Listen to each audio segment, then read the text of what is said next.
many lives.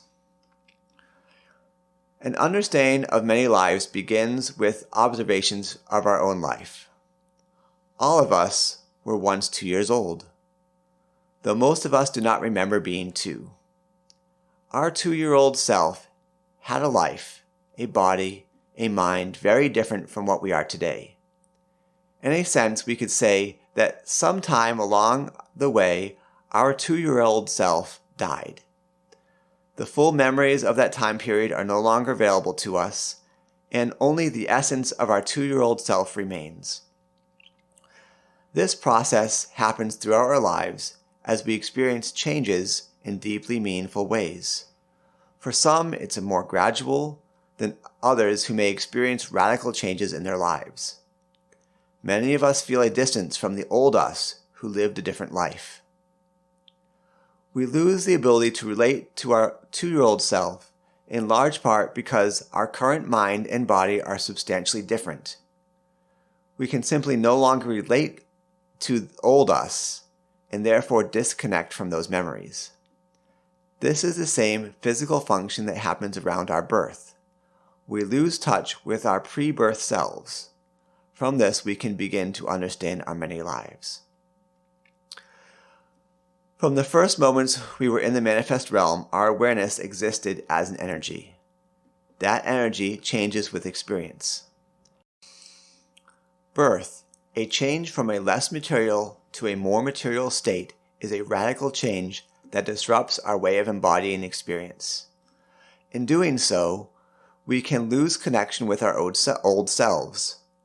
Death is a similar event. At death, we become embodied in an energy plane. We carry through death all of the traits, memories, relationships, and knowledge we acquired in this life. The same process of an ever-changing us continues in the energy planes. Our energy body is also temporary, and we will again need to proceed onward through birth or death, to either another energy plane or to a material plane. How we perceive the energy planes we find ourselves in depends on many factors, such as how well were we able to function in harmony with Om, how strong is our story, and how attached to the material plane are we. Taken together, the characteristics we bring with us from this life and those we generate there determine what plane we are compatible with. When the kairos are right, and we transition once again, we always find ourselves in a state we are compatible with. Therefore, the cycle continues until we at last find ourselves in unity with the first.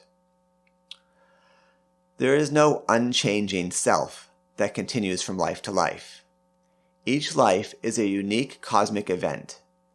In this way, this life as ourselves is the only one we have.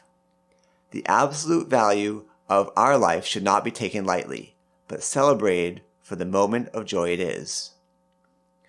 Many sages who had this knowledge open to them taught it using different variations. This resulted in one of the main differences between Eastern and Western spiritual traditions, the perception of a single life versus many. For some, the knowledge of a single life and then judgment was most necessary. The value and possibility contained within a single human life was best viewed from this point of view. For others, the cyclical nature of life was most relevant.